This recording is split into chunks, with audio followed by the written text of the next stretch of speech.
अल्लाहु अकबर जाती है। आइए बात करते हैं, ट्रस्टी शोएब खतीब साहब हमारे साथ मौजूद हैं और चर्चा करेंगे कि बकरा ईद आने वाली है और ख़ास करके जो मुंबई मस्जिदों के लाउडस्पीकर को लेकर क्रीड सुमैया जो एक्शन में हैं उस पर चर्चा करेंगे। क्या कहेंगे सर, क्रीड सुमैया जिस तरह मस्जिद को लेकर एक्शन में नज़र आ रहे हैं। शिवाजी नगर की बात कर सकते हैं, शिवाजी नगर में उन्होंने शिवाजी नगर पुलिस स्टेशन में पत्र दिया, पुलिस स्टेशन को आरसीएफ पुलिस स्टेशन में दिया, फिर गोंडी पुलिस स्टेशन में भी उन्होंने पत्र दिया कि जो मस्जिदों में ख़ास करके लाउडस्पीकर हैं वो उतारे जाएं। अवैध तरीके से लाउडस्पीकर कहीं ना कहीं अजान देते हैं, वो लोगों को अजान से दिक्कतें आ रही हैं। क्या कहेंगे इस पर? देखिए, सबसे पहले तो मैं आपका शुक्रगुजार हूं कि आप जुमा मस्जिद में आए और जो है ऐसे मुद्दे जो इस वक्त जो है बहुत ही चर्चित है जिसके ऊपर हम बात करने के लिए बैठे हैं। सबसे पहली चीज़ तो ये है कि क्रीड सुमैया के पास कोई ऐसा लॉ या कोई ऐसी जुरिडिक्शन पावर नहीं है कि वो जो है किसी भी मस्जिद के लेकर वो किसी भी पुलिस चौकी में जाए और उस चीज़ को लेकर ऑब्जेक्शन फ़ाइल करे। हम जो है इस मुल्क में रहते हैं और इस मुल्क के कानून के ऊपर जो है हमको बहुत भरोसा है और बारहा हमने इस चीज़ का सबूत दिया है, चाहे बाबरी मस्जिद का मसला हो, चाहे ट्रिपल तलाक का मसला हो, कि कानून ने अगर कोर्ट ने अगर एक चीज़ को पास कर दिया है तो हम जो है अगर हमारे आस्था का, हमारे मज़हब का भी मामला कहीं ना कहीं हमसे जुड़ा है तो हम जो इस मुल्क में रहते हैं तो हम उसको ऊपर जो है उसके ऊपर अप्लाई करते हैं। जिस तरीके से लाउड स्पीकर को लेकर जो है ये 2005 का तक गालिबन ऑर्डर है कि जो डिसेबल के ताल्लुक से हाई कोर्ट का, सुप्रीम कोर्ट का ऑर्डर है कि भाई दिन में इतना रहना चाहिए, रात में इतना रहना चाहिए, उसके अंदर हमको कहीं ना कहीं इस बात के ऊपर सोचना चाहिए कि हाई कोर्ट या सुप्रीम कोर्ट का जो ऑर्डर है वो कहाँ पर भी भोंगे के ताल्लुक से नहीं है। जिस तरीके से एक सियासी माहौल बनाकर जो है तफरीक पैदा करने की कोशिश की जा रही है, चाहे वो कोई भी सियासी पार्टी का लीडर हो, उसको इस चीज़ के ऊपर ध्यान देना चाहिए कि हम किस चीज़ के ऊपर बात कर रहे हैं। असल चीज़ तो जो है वो आवाज़ है जो ऑर्डर के ऊपर है कि भाई आपको इतना डिसेबल रखना है, ना कि भोंगे के ऊपर है। और मैं ख़ास तौर पे बहुत शुक्रगुजार हूँ मुंबई पुलिस का कि जिन्होंने जिस तरीके से कंट्रोल किया हुआ है माहौल को, कि वो बारहा जो है उस चीज़ों को लेकर जो है परमिशन को लेकर अजान के ताल्लुक से जो स्पीकर की परमिशन रहती है वो हर मस्जिद वाला जो है उसको फॉलो करता है। क्रीड सुमैया के ताल्लुक से हम यही कहेंगे कि मुंबई पुलिस को लॉ एंड ऑर्डर मेंटेन रखना चाहिए। अगर वो किसी पुलिस चौकी में जाकर अगर कोई लेटर्स देते हैं और इसका ऑब्जेक्शन फ़ाइल करते हैं तो ये बिल्कुल गैर कानूनी तरीके से है, क्योंकि हम जितने भी मसाजिद हैं महाराष्ट्र की वो ये चीज़ों को बिल्कुल 100% फॉलो कर रहे हैं। कई मसाजिद के अंदर अगर आवाज़ का डिसेबल का इशू था तो उन्होंने जो है पुलिस के बोलने पर जो है उसको भोंगे को उतार भी दिया और जो माइक वगैरह, स्पीकर वगैरह लगाने की बात थी उसके ऊपर अप्लाई किया। आखिर वजह क्या है कि इस तरीके से इस मुल्क के अंदर जो है ख़ुसूसी तौर पर महाराष्ट्र में इस तरीके की सियासत हो रही है और एक आदमी जो है वो उठकर जो है किसी भी पुलिस चौकी में चला जाता है और किसी भी आवाज़ मस्जिद को लेकर जो है ऑब्जेक्शन फ़ाइल होता है, जबकि ऐसा नहीं होना चाहिए। हम इस मुल्क के ज़िम्मेदार शहरी है और मस्जिदों के ट्रस्टी है, तो हमको इसका इल्म है कि हमको कानून के दायरे में रहते हुए क्या काम करना है। हम बार बार यही कहेंगे कि मुंबई पुलिस जो है इसके ऊपर ध्यान दे कि चीज़ों को, लॉ एंड ऑर्डर को मेंटेन करे। जिस तरीके से मुस्लिम समुदाय जो है वक्तन फ़वक्तन जो है हर कानून को अपने कानून के दायरे में रहते हुए काम करता है, तो ये चीज़ें नहीं होनी चाहिए। जैसे कि सर मस्जिद के लाउडस्पीकर की बात हो रही है, साथ ही उन्होंने बकरा ईद को लेकर कई टीका टिप्पणी की हैं कि कुर्बानी जो होती है, कुर्बानी को लेकर बातें की हैं कि सोसाइटी में कुर्बानी ना करने दें, इस पर भी उन्होंने आपत्ति जताई है। देखिए, एक आदमी को अगर कहीं ना कहीं किसी चीज़ को लेकर, किसी धर्म के, देखिए कुर्बानी, अजान, ये हमारा धार्मिक हक है, ये हमारे को कहीं ना कहीं हमारे धर्म से जुड़ी हुई चीज़ों को है।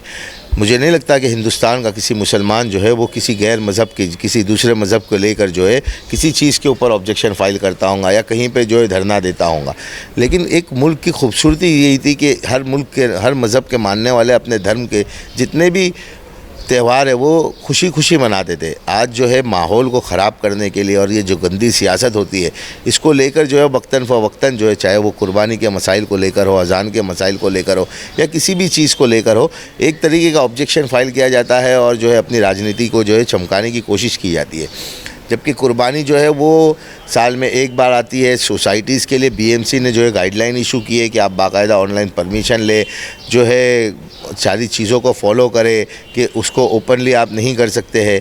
हमने भी बीएमसी को लेटर लिखा था कि आप जो है जिस तरीके से एरिया के जो बीएमसी के ग्राउंड्स है उनको स्लटर हाउस टेम्पररी बनाने की परमिशन दे या खुद आप जो है मैनेज करें, ताकि अगर ये इश्यूज़ है कि सोसाइटी में अगर आप परमिट नहीं करते हैं तो वो जो लोकल बीएमसी के ग्राउंड्स है जहाँ पर हमने बीएमसी कमिश्नर को लेटर लिखा था तकरीबन 1 महीना पहले कि आप जो है जितने भी मुंबई के ग्राउंड्स है उनको जो है जिस तरीके से दूसरे त्योहारों के लिए परमिट किया जाता है 10 दिन के लिए 8 दिन के लिए आप उसको परमिट करें, लोग बकरे अपने वहाँ पर ला के रखें। और जो 3 दिन है, जैसे कि 3 दिन कुर्बानी की जाती है, वो 3 दिन के अंदर जो है वो बीएमसी ग्राउंड के अंदर बाकायदा स्लटर हाउस टेम्पररी बनाया जाए, उसके जो अखराजात है वो फ़ीस लिए जाए, चार्ज लिया जाए, तो ये इशूज़ नहीं होंगे। असल मसला ये है कि आपको एक इशू को क्रिएट करना है और इशू को क्रिएट करके जो है उसके ऊपर राजनीति करनी है। जैसे कि सर मुंबई महानगर पालिका चुनाव अभियान है, उसको देखते हुए भी कहीं ना कहीं ये एक्शन दिखता नज़र आ रहा है कि कहीं ना कहीं राजनीतिक एक्शन भी हो सकता है। ये विधानसभा चुनाव लड़ा है आपने, संसदीय चुनाव आप लड़ चुके हैं, मुंबई महानगर पालिका के चुनाव भी आ रहे हैं, नागरिकों में आपके सामाजिक कार्य दिखते हैं, नज़र आते हैं। क्या लगता है कि आने वाले दिनों में महानगर पालिका के चुनाव में नागरिकों को आप चुनाव लड़ते नज़र आएंगे? देखिए, चुनाव लड़ना एक चीज़ है, वो हमारा संविधान हक है। असल चीज़ तो ये है कि हमारे हुकूक की बात को जो है हमारे, चाहे वो असेंबली हो, चाहे पार्लियामेंट हो, चाहे बीएमसी हो, हमारे लोग जब जाएंगे तो वो हमारे हुकूक की बात को समझाएंगे। आज असल चीज़ ये है कि हमारे मज़हब क्या कहता है, इस चीज़ को, अज़ान क्या है, अज़ान 2 मिनट की अज़ान है और इस मुल्क के अंदर हम रहते हैं और बरसों से, सदियों से, जितना पुराना ये मुल्क है उतने पुराने जो है यहाँ के मुसलमान हैं और मज़हब के मानने वाले हैं। मज़हब जो है, कॉन्स्टिट्यूशन जो है हमको इजाज़त देता है। अज़ान मसला नहीं है, ये मसले को क्रिएट किया गया है, ये भोंगे को, मसाइल को क्रिएट किए गए, जबकि आज तक के हिंदुस्तान की इतनी पुरानी इतिहास है, कहीं भी ऐसी चीज़ों को लेकर नहीं किया गया। और रही बात इलेक्शन लड़ने के ताल्लुक से या लड़ाने के ताल्लुक से, वो हमारा एक संविधान हक है, हम और उसके ऊपर ज़रूर आगे सोचेंगे कि इलेक्शन लड़ना है या हमारे लोगों को हमको लड़वाना है। लेकिन मैं ये ज़रूर कहूँगा नौजवानों को कि अपने अंदर सियासी शऊर को लेकर आए और इलेक्शन लड़े।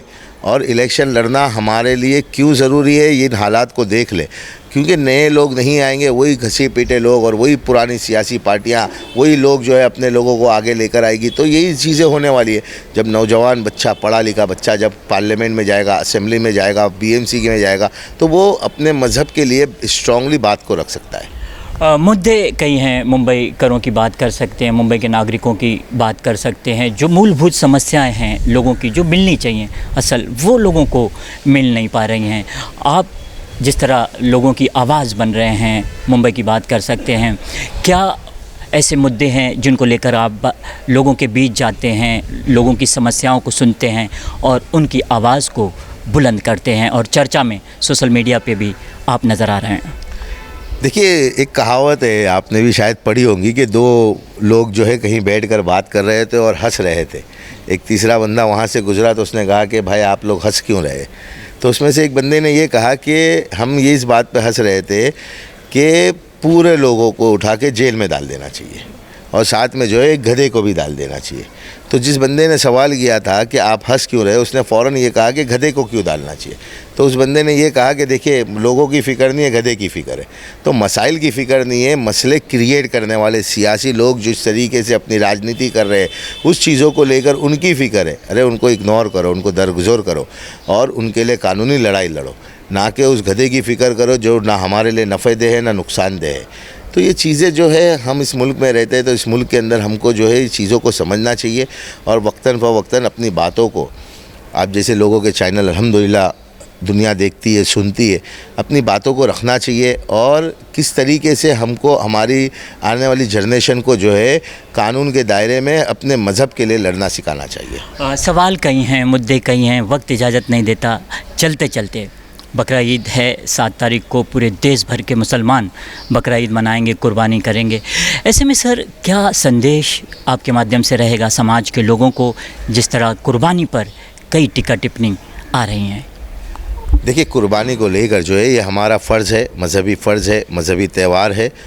मैं तमाम मुसलमानों को जो है आपके चैनल के माध्यम से मुबारकबाद पेश करता हूं और ये कहूँगा कि हम जो कुर्बानी कर रहे हैं, कुर्बानी हमको बीएमसी की गाइडलाइन के हिसाब से करनी है।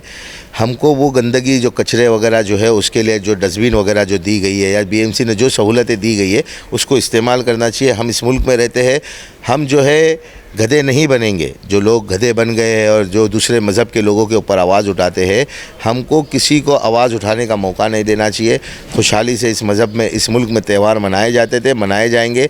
ये चंद चुनिंदा जो लोग हैं फ़िरका फ़रस्त, ये इनका ज़वाल इंशाअल्लाह बहुत जल्दी होगा। बहुत बहुत शुक्रिया सर चर्चा करने के लिए। तो हमारे साथ में शोएब खतीब साहब जुमा मस्जिद के ट्रस्टी आज चर्चा पे मौजूद थे। STV न्यूज़ के माध्यम से हम भी बकरा ईद की आप सभी को शुभकामनाएं देते हैं और ख़ास करके महानगर पालिका ने जो निर्देश दिए हैं उसको ध्यान में रखते हुए बकरा ईद मनाइए और कुर्बानी कीजिए। नमस्कार। अल्लाह